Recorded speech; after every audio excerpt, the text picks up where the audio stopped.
I'm Jorge Ribas, and you're wondering. So here's a quick rundown on how Earthling alien encounters usually go down. Massive spaceship hovers over a city, or it lands in someone's pool. People look up, point, and panic, or they give hand signals and smile politely. They look like us. Okay, they don't at all. They eat candy, or they eat us. They come in peace.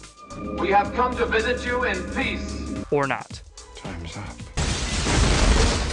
So to get a real perspective on what our first alien contact might be like, Discovery Space producer Dave Mosher, that's him right there, recently met with Seth Shostak, senior astronomer at the SETI Institute. SETI stands for the Search for Extraterrestrial Intelligence. The Institute is a nonprofit organization that's surveying the sky to detect transmissions from civilizations on other planets. I think it's very likely that we're going to find some sort of extraterrestrial life within the next couple of dozen years. Between SETI using telescopes to listen in on distant galaxies and NASA sending rovers and satellites to explore moons and planets right here in our solar system, what kind of alien life form are we more likely to find?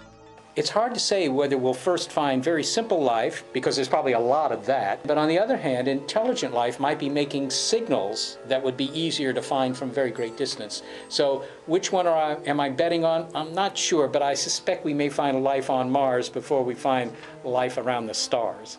Of course, what SETI's looking for is something intelligent enough to transmit a signal. And if that happens, then what? There's the perception that if we were to find, for example, a signal coming from aliens, that everybody would, riot in the streets, that they wouldn't be able to handle that news. The rumors of invading armies and mass destruction are based on hysteria and are absolutely false. To assume that everybody would go crazy is wrong. We'll just be interested to know what it is we found and what are they like. The SETI Institute, together with Cal Berkeley's Radio Astronomy Lab, is building the Allen Telescope Array, a project that, when completed, will consist of 350 antennas.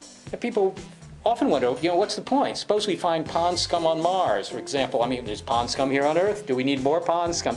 But, if you found life on Mars, you could investigate it and find out, well, are we related to it?